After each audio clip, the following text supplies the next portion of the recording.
Hello and welcome to this video tutorial from BlenderCookie.com. My name is Jonathan Williamson, and today I'm going to give you a basic introduction to UV unwrapping in Blender. UV unwrapping is one of those subjects, particularly to those of us that are modelers or texture artists, that we always dread. Particularly in the past, it used to be a very tedious, cumbersome task to complete, and even now, while it's much better, it's never exactly fun. No one really enjoys UV unwrapping, although I suppose there's some of you that probably do. So I'm going to give you a basic introduction to it today using just three objects. Those three objects that I have here, a simple cube, a sphere, and then something a little more complex being our very own Cezanne. So in Blender, I already have these objects pulled up. And what we're going to do is just do a very basic unwrap to allow us to then texture on a 2D surface. So for those of you that are not familiar with UV unwrapping, or have maybe heard the terms but don't really know what it is or how it's used, UV unwrapping is basically the way that we take our 3D object, such as any one of these here that I have on screen, and project them into a 2D space such that we can either paint on the faces or texture them in some other way to then project that 2D image back into 3D space. And really, this is the only way to effectively texture a model for utmost control. We've got procedural textures and things like that, but if we really want to have control and exact placement of what we're doing with our texture, this is the way that it needs to be done. And it's also used for things like normal mapping, bump mapping, etc. So let's just start very simple with our cube. I'm just going to select my cube and hit Shift-H to hide everything else. Now, UV unwrapping is done in two spaces, basically. It's done in the 3D view and in the UV image editor here. So what I want to do is go ahead and just split my view in half so that we can work in both views at the same time. So on my left view, I'll go ahead and change this over to the UV image editor. What we want to go ahead and do now is select our cube, or if it's not already selected, and hit Tab to go into edit mode. And just to see what happens right off the bat, let's just hit U, which brings up our UV mapping menu, and just click Unwrap. And what you'll see is that all of the faces have been projected, but the problem is that they're being projected on top of each other. And they're being projected in this space, which we'll go ahead and call our UV viewport. And it's basically from here to here. These outer boundaries are the boundaries in which your image can be displayed. To make this a little more clear, let's go ahead and add in a new image. And in this case, we're just going to use a generated image from within Blender. So let's just click New, and let's go ahead and name our image. We'll call this UV Test Grid, because we're actually going to go ahead and use this UV Test Grid option that we have available. And what this does when we hit OK is it will create an image at 1024 by 1024 with a UV test grid, and we can just click OK. So now you can see that we have this grid within our space, and if we wanted to see that reflected in our 3D space, let's just go ahead and hit N to bring up our Properties panel and scroll down, and underneath the Display category, enable this Textured Solid option. So now when we are in wireframe mode, we can see that texture reflected in 3D space.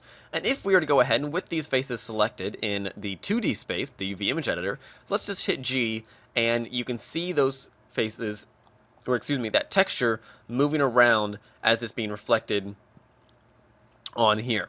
So this is the basics of UV unwrapping. We're basically taking an image and putting it onto a 2D replication or representation of our 3D faces. But in order to do this effectively so that we have a lot of control, what we want to do is basically lay this cube out in 2D space as if it were, say, a fabric pattern or something, where we can see all the faces at once, whereas currently they're all on top of each other. There are times where you'll have your faces on top of each other, but for today's exercise, we want to go ahead and have them all projected cleanly. So there's a couple different ways you can do that. You could go ahead and use the Smart Project option, which is a handy one if you don't really care about how you want to texture it. And so if we just use Smart Project, you can see how it works. And in the case of a cube, this is pretty good. This would actually work very well. You could very easily texture on any one of these faces, no problem. But it does present a problem. And that one problem, namely, is that we have a seam with every single face. So if we go in here and look closely, we can see that there's a slight gap between each of the edges. And in fact, if we were to, say, hover over one of these vertices and hit L to select it, just like we could in 3D space, you'll notice that this is not actually connected to its neighbors. This isn't always a bad thing, but if you were, say, adding in a nice intricate texture around this corner, maybe it's a nice border engraving or something like that, you're going to find it really hard to texture correctly without having seams that don't line up. And so this is where we want actually to try and keep our model as intact as possible. And this is where UV image or UV seams come in. And the way that we can do this is if we select, say, a single edge, let's just say this one, for example, and hit Control E to bring up our Edge Specials menu, or from the toolbar, I believe it's in the toolbar anyway, we can see, here we go, under UV Mapping, Unwrap, Mark Seam, or Clear Seam. In this case, we want to go ahead and I'm using Control E, so I'm going to click Mark Seam. And you'll notice in the viewport, it's marked as red. In the case that you don't see that, you can scroll down, and underneath the Mesh Display category, enable seams to display. So with this, let's go ahead and select everything with A and hit U and unwrap again. The unwrap method is the only one that really makes use of the seams. The others actually all ignore the seams, I believe. So if we click that, you can now see we've got something very wild. In fact, it actually kind of looks like a starfighter of some kind, which is cool, but not quite what we're looking for. So this is because we only have one seam, and basically it's like putting a slice in a box and then trying to unfold that box around the single slice. It's not going to work. So let's unwrap a bit more. Let's go ahead and select this edge, hit Control E, mark seam, this edge, and just to speed things up, let's hit Control Tab, switch into edge mode, and now we can just say select all these edges, and we'll hit Control E, mark seam, so we have these two. If we select everything, U and unwrap, we can start to see what's happening. So now we have this one solid face, which is this one here, and then all these other ones that are trying to unwrap but are still connected, and so it's causing all kinds of distortion. So let's go ahead and just take all these seams, and let's just bring them all the way around. Again, we'll just Control E, mark that seam, and now let's select everything and U and unwrap. And now you can see that we actually have a perfect T of sorts, giving us a nearly perfect unwrap with far fewer seams than if we were to use the Smart Project, because you'll notice at this edge, this edge, this edge, this edge, and this edge, so what is that? 5 of the total edges don't have any seams, and so we could draw exactly across these edges here, all of these ones, and we wouldn't have to worry about things not lining up. It would actually line up perfectly. And so even though we can't make all of the edges line up perfectly, we kind of take the best of both worlds and work with it as we can. So that's actually exactly how you would unwrap a cube. You might go ahead and maybe change it up a little bit, where maybe you'll clear this one, mark a seam there, and then unwrap it like that. It doesn't really matter. It's the same number of edges without seams. It's just entirely up to you. So that is how to unwrap a single cube. But a cube is a very simple example. So let's go ahead and hit Tab to leave edit mode, and let's hit Alt-H to unhide our other objects. Now let's take the sphere for a slightly more complex example and hit Shift-H to hide everything else. And going into edit mode, let's just see what happens if we select everything, U, and unwrap. Now, first things first, you'll notice it did the same thing as the cube, basically. So not quite what we're looking for. You also notice that right now, oh, actually, it does have the UV image or the grid assigned. But you'll notice that it's very, very tiny. So it's basically assigned the whole image to each individual face. Not quite what we're looking for. So there's a couple different ways you could do this. Let's real quick just see what happens if we, say, use the sphere projection. You'll see that, well, most of the faces look pretty good, but you'll also notice that some of these faces are actually distorted. This square is supposed to be a 1-to-1 ratio, and it's not. Some of these ones that are up here are getting pretty tiny, and then these ones in here have a really nasty kind of spiral effect going on. So this is not what we want. And again, if we use the cylinder projection, maybe it's a little bit better, but not quite. Project from view, well, that just projects it exactly from view, so we're basically just taking this and replicating it in 2D space, which is good for a lot of occasions, but clearly not for what we want right here. And again, the same thing, this just projects to view all the way to the bounds of the image. So, not what we're looking for, and clearly cube is definitely not what we're looking for. Although it actually gives a slightly better result than most of the other ones. So, what we want to do, again, is to use the seams. And the way that I like to do a UV sphere is to go ahead and just basically cap off each end. So let's add in an edge right here. So I've Alt-right clicked on this edge to hit Control-E and mark seam. And then I'll do the same thing on the bottom one right here. So Control E and mark seam. Real quick, let's see what happens if we select everything and U and unwrap. Well, we can see that we have basically two caps here and then what is attempting to be the entire sphere. And so you can, see how we're running into problems. Now, this effect actually looks kind of cool, but again, it's not what we're wanting. But the end caps both look really well. So now let's go ahead and add in a seam right down the middle. And assuming for a second that I'm going to be having my camera facing the front of this, I want to go ahead and hide my seam where it's going to be least visible, which in this case is the back here. So I just selected that edge loop, and then I'm going to go ahead and from side view just hit B, middle click and drag, and then maybe go in here and unselect each one of these edges that are going past my seam manually, and then I can just hit Control E and mark seam. Now let's select everything again by double tapping A, and we'll just hit U and unwrap. And now we can see that we have nearly a perfect unwrap.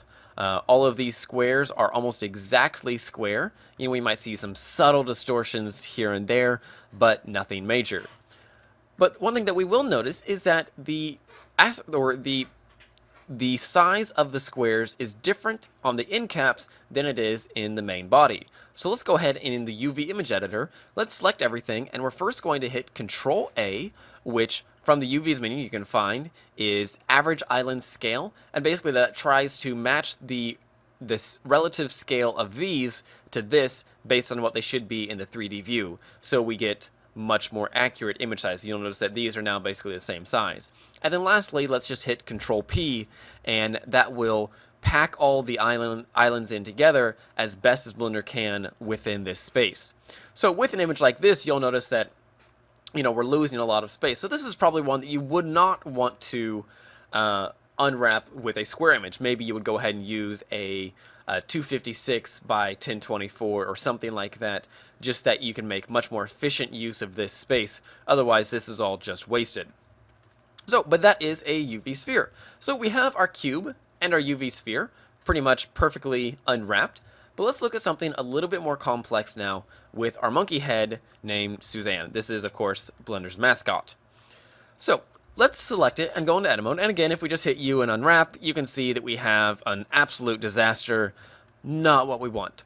So the way that I treat heads and such, and this is a head, just, whether it's a human head, an alien head, it really doesn't matter, as long as it has basic facial features of two eyes, maybe a nose, and at least a mouth. So 2 eyes and a mouth, and whatever else, I like to treat it basically the same way.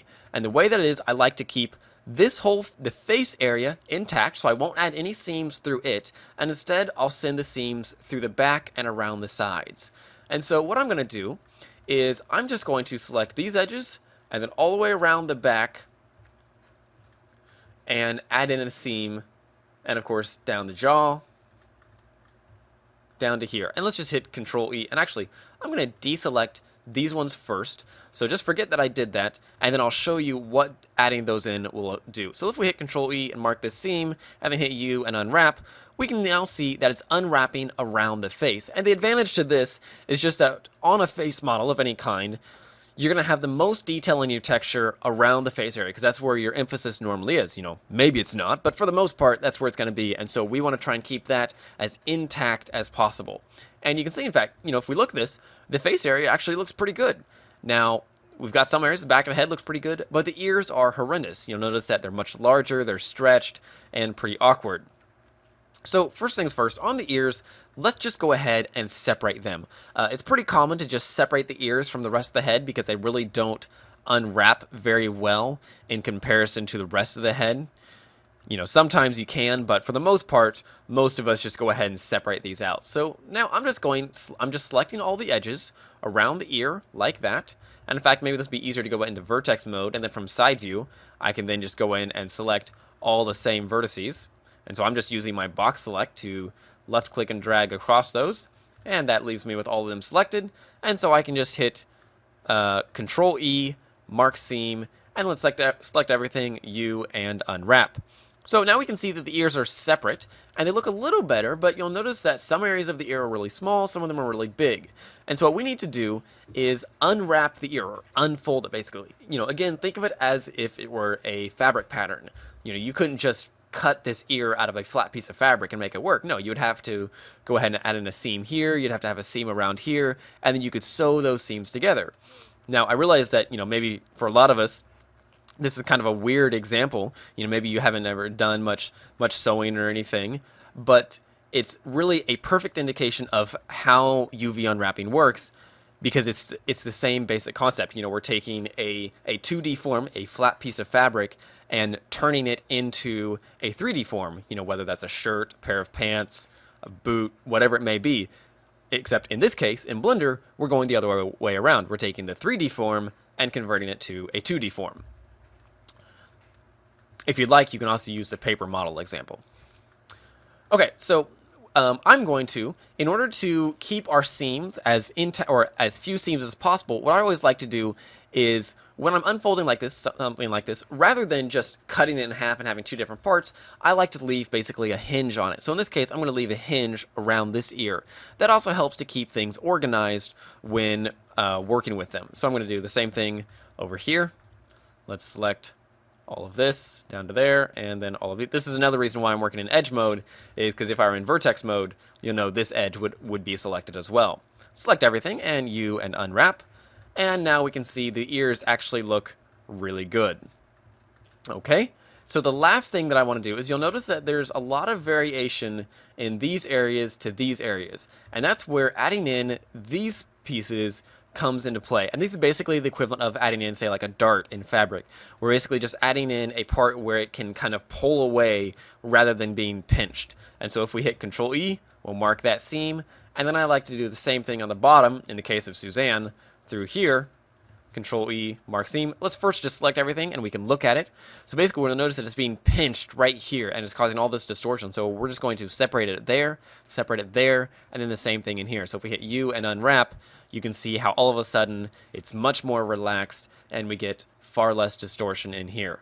Now, that's pretty much all I would do for unwrapping Suzanne at this point. I might go ahead and hit Control A and Control P to average and pack the islands.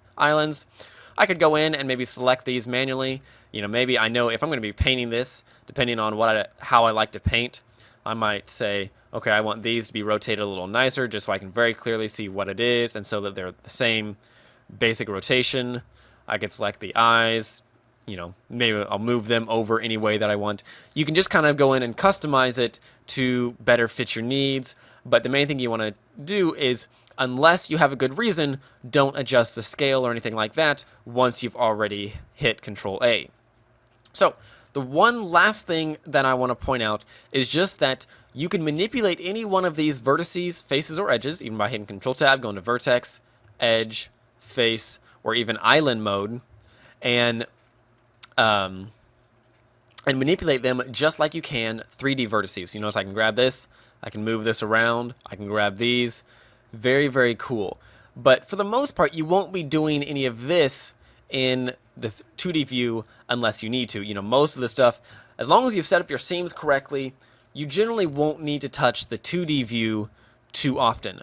There are a couple settings that you can work with. If you hit N to bring up your properties panel, you can change the UV display to dash, black, white, outline, smooth, modified, or actually I don't know what the modified does. Draw edges after modifiers are applied. There you go.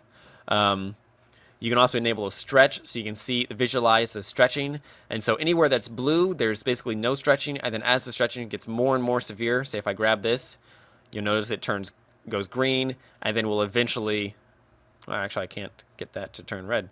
Eventually it'll turn red. And so actually I'm surprised that doesn't turn red. But the worst case is it'll turn red. There you can see a little bit of yellow in there. So this tool is good for kind of just seeing the problem areas on your mesh. But that's pretty much it. You've also got the 2D cursor that works just like the 3D cursor that you can go ahead and rotate around. You might use it every now and then, but not too often. So that's the basics of UV image editing. At this point, you could go ahead and take any image, just click Open, Image Open, and load that in. Map any image to this. If you wanted to go ahead and set up a material so that image would then render, you just go over to your materials, add in a new one, add in a texture, and of course this would be an image texture. In this case I can just pull in my UV test grid, and then you would change the mapping over to UV, and then when you render it, it would work just like that. So there you have it. There's a basic introduction to UV unwrapping in Blender. This is, again, one of those things that we all kind of dread as modelers or texture artists, but a lot of times it has to be done. And as long as you know how to do it, it's a lot less painful than if you're just fighting your way through.